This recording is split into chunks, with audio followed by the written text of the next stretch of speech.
Frank McKinney of Delray Beach, Florida, is a modern-day Renaissance man.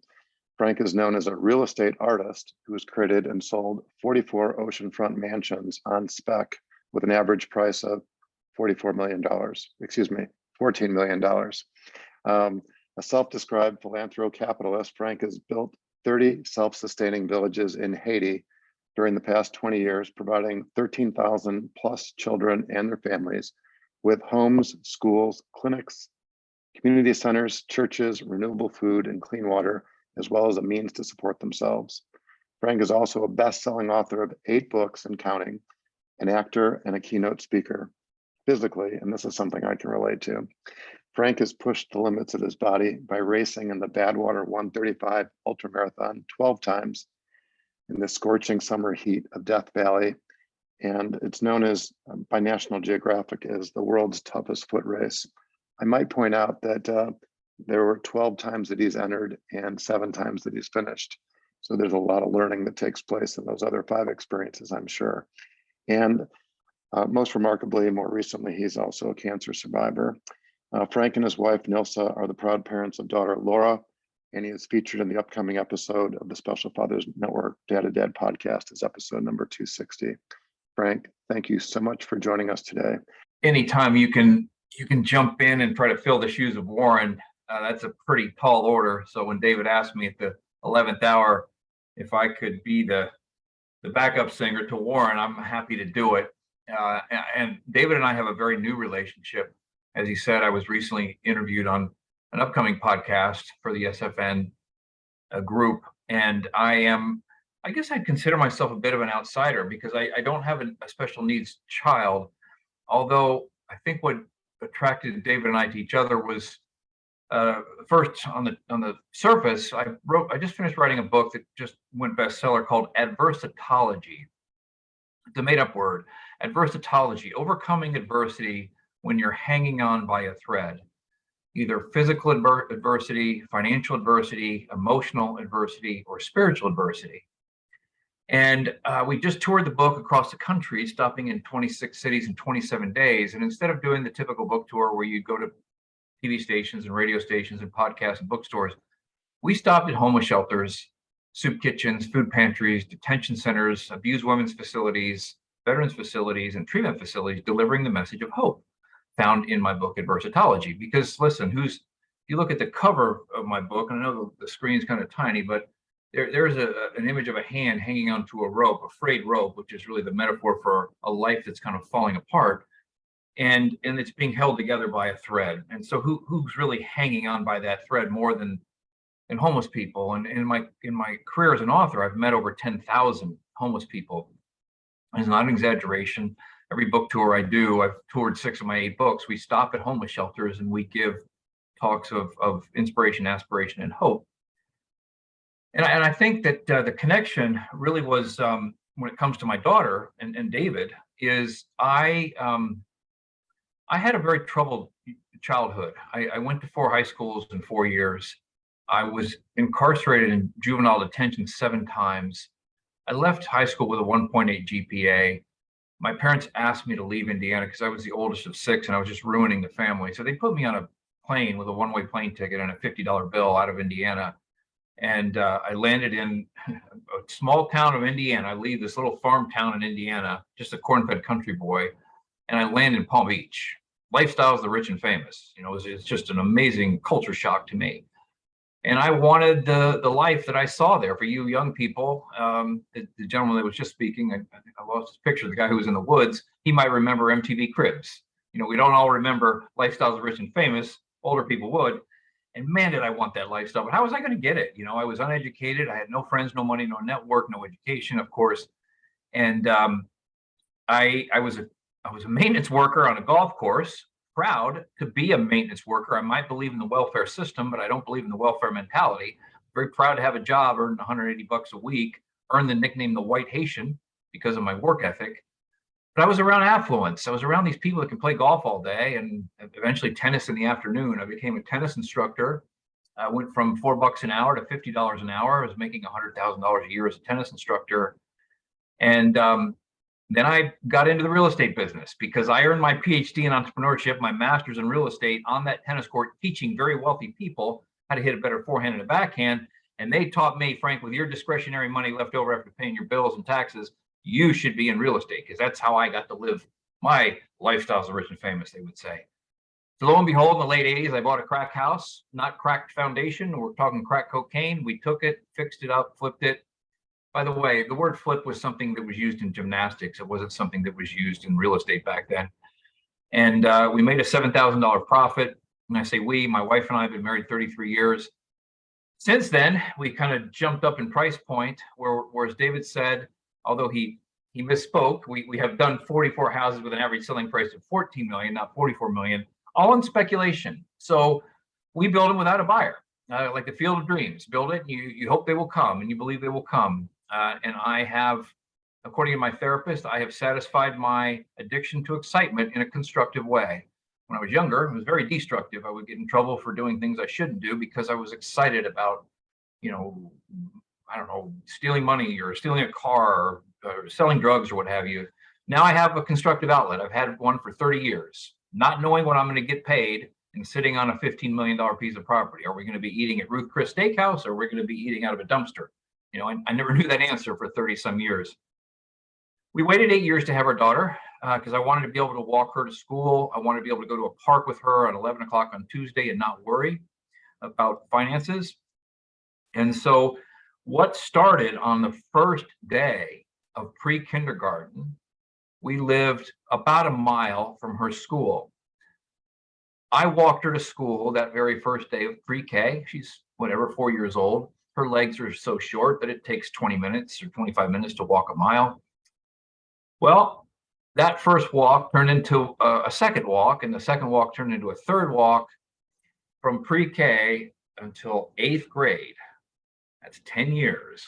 1,652 consecutive times I walked my daughter to school.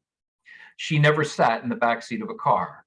Never. If it was storming, if it was raining, if it was hurricaning, even when the bridge was closed one day, we canoed over to the other side of the intercoastal waterway because we never wanted to sit in the backseat of a car. If I was sick or out of town, my wife walked her, but she never sat in the backseat of a car. And that led to my young reader fantasy novel, Dead Fred Flying Lunchboxes in the Good Luck Circle.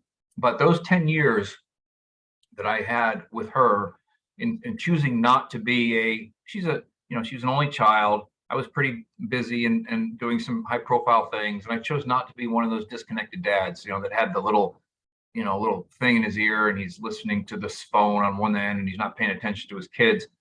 I never brought a phone anytime I walked her to school. And it was the greatest 10 years of my life, really, as I look back. And now she, as a 24-year-old, lives in Manhattan as financially independent of us. She was the student body president of Penn State University.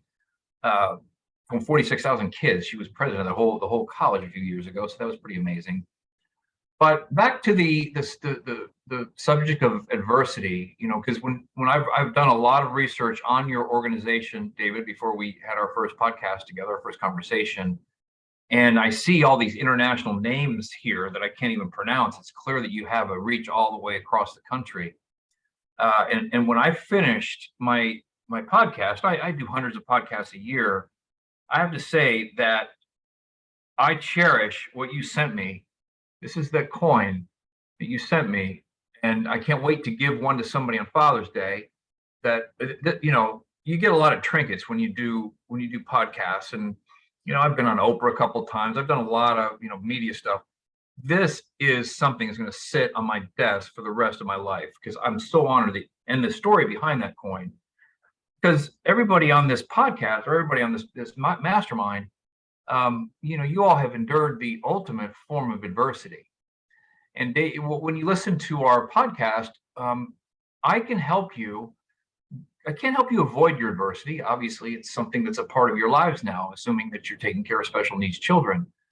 But through the application of the 9 steps in Adversitology that I applied to a physical adversity, March 11th, 2020, the day the world was shut down with COVID, I was diagnosed with chronic myeloid leukemia.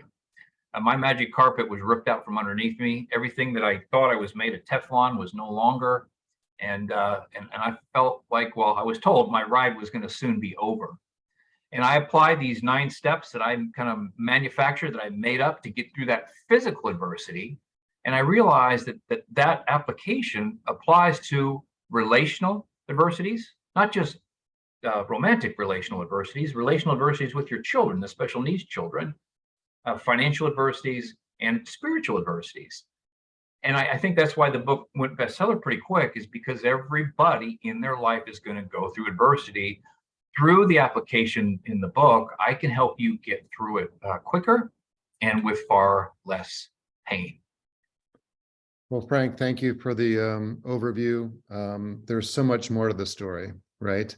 And I think you've done a good job of providing our audience with a little understanding about who you are. And the things that stick in my mind, even though you're well recognized as, a real estate developer who's had an extraordinary level of success, and you're a showman. I think you refer to yourself as a barker, as it relates to the way you draw attention to the work that you do. So I don't view that as a negative term. But somebody who has a masterful use of marketing, and your intuition and the psychology that goes behind the work that you do, I think is grounded in your family values. And the one that sticks in my mind, that story that you shared about walking Laura to school for 10 years, right? There's none of us, nobody else that I know. And I know thousands and thousands and thousands of dads in my advocacy over the last 26 years who can make a similar statement. And so I know that you are a more disciplined person than most people that I know. And the reason I can say that with some confidence is that I don't know what's driven you to do this Badwater 135 event. And I know that it probably means more to me than most of the guys on the call here, but I'm wondering if you can, share an insight, because I think that at the core of who Frank McKinney is this get the job done, right? Set a goal, work toward the goal, don't give up. And I'm wondering if there's something you can reflect on from your Badwater 135 experience that might inspire dads to help persevere through the challenge ahead. For those who aren't runners or have even heard the word ultramarathon, which I hadn't heard it uttered either until 2004, and I was in that race the following year. The Badwater 135-mile ultramarathon is the world's toughest foot race, according to National Geographic. It's run in the Death Valley Desert in the summertime and on blacktop pavement. So your ambient daytime temperatures are around 125. The pavement temperature can be over 200. You wear the wrong shoes, your shoes are going to melt on the pavement. You're running nonstop in those kind of conditions for 2 days. We have 48 hours to finish, and I usually finish in around 44 hours. I'm at the back of the pack. And let's use that as a metaphor. The Badwater is a metaphor for the insurmountable, the incomprehensible, and the impossible. The three things, the three I's in life: incomprehensible, impossible, insurmountable. You think about running 135 miles across the Death Valley Desert, the three I's come to mind. That's impossible, that's insurmountable, that's incomprehensible. Others had done it. I'm not a gifted runner. I just heard that this race existed, and I had never run a marathon before I hired a coach to get me ready to stand at that start line in 2005 for the first time. And it's a metaphor for life also. In those 2 days, I am extremely high and euphoric, and I'm down and out, and the eyes are rolling back in my head from being sleep deprived and trying to run through 125-degree heat.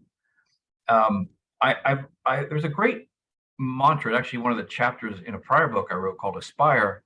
It's titled Relentless Forward Motion. Relentless forward motion. I had that written in my sauna in chalk. I have a treadmill inside my sauna to train for this race, and I would read those 3 words: relentless forward motion. It didn't matter if I was running a 10-minute mile, if I was power walking, if I was walking, if I was shuffling, if I was crawling. If I happened one race, I actually fainted at mile 131, and I had to crab claw across the finish line because I couldn't put my head down, or else all the blood would go from my head and I'd faint again. So that race has taught me that the insurmountable, the incomprehensible, and the impossible are possible. And with relentless forward motion, just listen, 1 foot in front of the other, I knew that finish line would eventually show itself. I had 2 choices in some of the races I didn't finish. Remember, David mentioned I didn't finish 5 races. And my wife would say, "Look, you're 100 miles into this race, and it's you can start walking toward the finish line, or you can start walking back toward the hotel. Choose a direction, but either way, you're going to have to start walking." And more often than not, I just chose to walk at that pace. At that stage of the race, I'm usually walking. And I step back, and my life has changed completely since the elasticity around what's possible has been stretched to the point where it's not going back to the way it was before. You think about, if I asked everybody on this in this mastermind, do you think you could run 135 miles across the Death Valley Desert? The answer, like mine initially, was no way. But if I asked you, do you think you could run 1 mile? Could you just do 1 mile or walk 1 mile? Most of you shake your heads yes.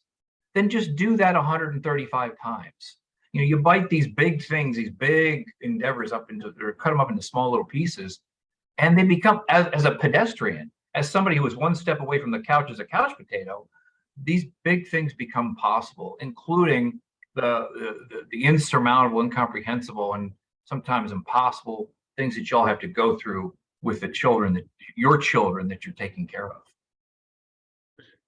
And that's brilliant. Thank you, Frank.